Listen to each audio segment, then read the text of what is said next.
আসসালামু আলাইকুম রহমতুল্লাহি ওয়া বারাকাতুহু।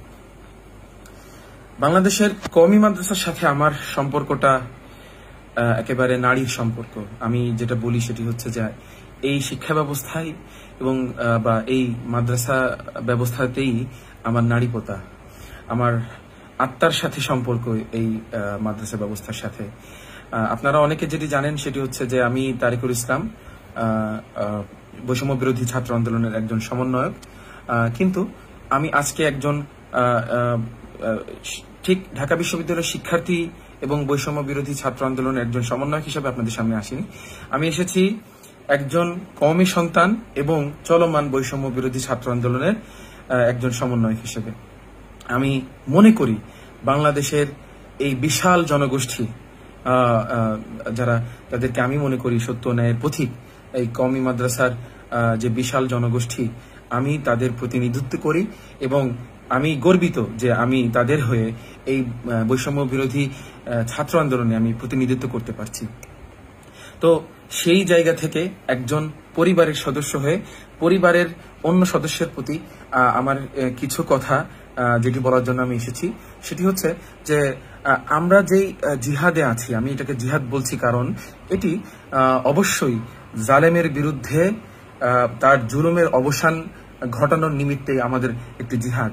এবং আমি মনে করি, মনে প্রাণে বিশ্বাস করি, আমরা সম্ভবত কখনোই সফল হব না যদি না বাংলাদেশের কওমি মাদ্রাসার আপামর শিক্ষার্থী ও শিক্ষকেরা যদি বরাবরের মতোই রাস্তায় নেমে না আসেন এবং আমাদের সহায়তায় এগিয়ে না আসেন। কারণ যে বিশাল জনগোষ্ঠী, যে বিশাল জনশক্তি এই বাংলাদেশের কওমি মাদ্রাসার আছে, তা অনেকের জন্যই কল্পনা করা কিন্তু কল্পনার বাইরে ব্যাপারটি এমন। সে সাথে আমি এটিও বলতে চাই, আজ থেকে 11 বছর আগে 2013 সালের 5 মেতে শাপলা চত্বরে যে জঘন্য নির্মম গণহত্যা এই খুনি সরকার চালিয়েছিল, তার একটি রক্তের গন্ধ আজ আমাদের, এক ফোঁটা রক্তের গন্ধ আজ আমাদের নাক থেকে যায়নি। আমাদের হৃদয়ে সেই রক্তের দাগ আজও লেগে আছে। আমরা যদি এই রক্তের বদলা না নিই, যদি এই জালেমের উৎখাতে যখন আমাদের ভাইয়েরা শহীদ হচ্ছে তখন যদি আমরা তাদের পাশে এসে না দাঁড়াই, তবে আমার মনে হয় যে আল্লাহ তাআলার সামনে গিয়ে আমরা কি মুখে দাঁড়াবো তা আমার বোধগম্য না। আমি জানি না আল্লাহর কাছে গিয়ে আমরা কি বলবো। তৃতীয়ত আমাদের মনে রাখতে হবে যে বাংলাদেশের এই কওমি মাদ্রাসাগুলো বেশিরভাগ, বেশ সামান্য কিছু ব্যতিক্রম ছাড়া, কিছু প্রাইভেট মাদ্রাসা ছাড়া, বাংলাদেশের প্রায় সকল কওমি মাদ্রাসাগুলো চলে জনগণের টাকায়, মানুষের টাকায়, এই খেটে খাওয়া মানুষের টাকায়, এই রিক্সাওয়ালা, শ্রমিক, এমনকি ছাত্রদের টাকায়ও। এই জন্যই মাদ্রাসাগুলোকে কওমি মাদ্রাসা বলা হয়। সেই জনতা, সেই সাধারণ জনগণ যখন আজ জুলুমের শিকার, যখন গুম, খুন, হত্যার শিকার, তখন যদি আমরা তাদের পাশে না দাঁড়াই, তাদের লড়াইয়ে সামিল না হই, তাহলে আমি মনে করি যে আমাদের এটি শুধুমাত্র যে এটি আমরা নৈতিক দায়িত্ব থেকেই দূরে সরছি না, আমরা আমাদের ইমানি দায়িত্ব থেকেও দূরে সরছি।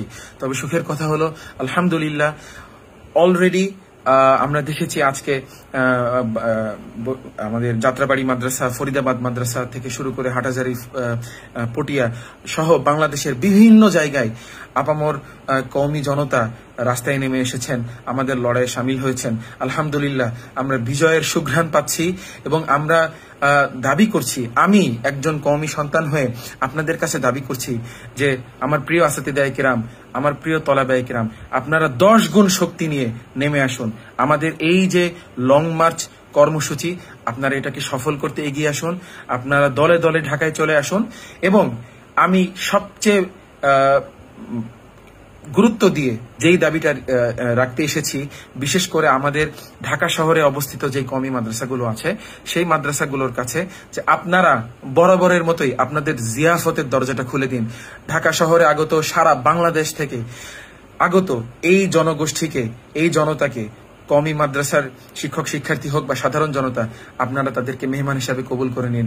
আপনারা মাদ্রাসায় মাদ্রাসায় বোর্ডিংয়ে তাদের জন্য খিচুড়ি পাক করুন, তাদের জন্য পানির ব্যবস্থা করুন এবং তাদের জন্য মদিনার আনসারদের যে ভূমিকা ছিল রাদিয়াল্লাহু আনহুম, তাদের সেই ভূমিকাকে আপনারা গ্রহণ করুন।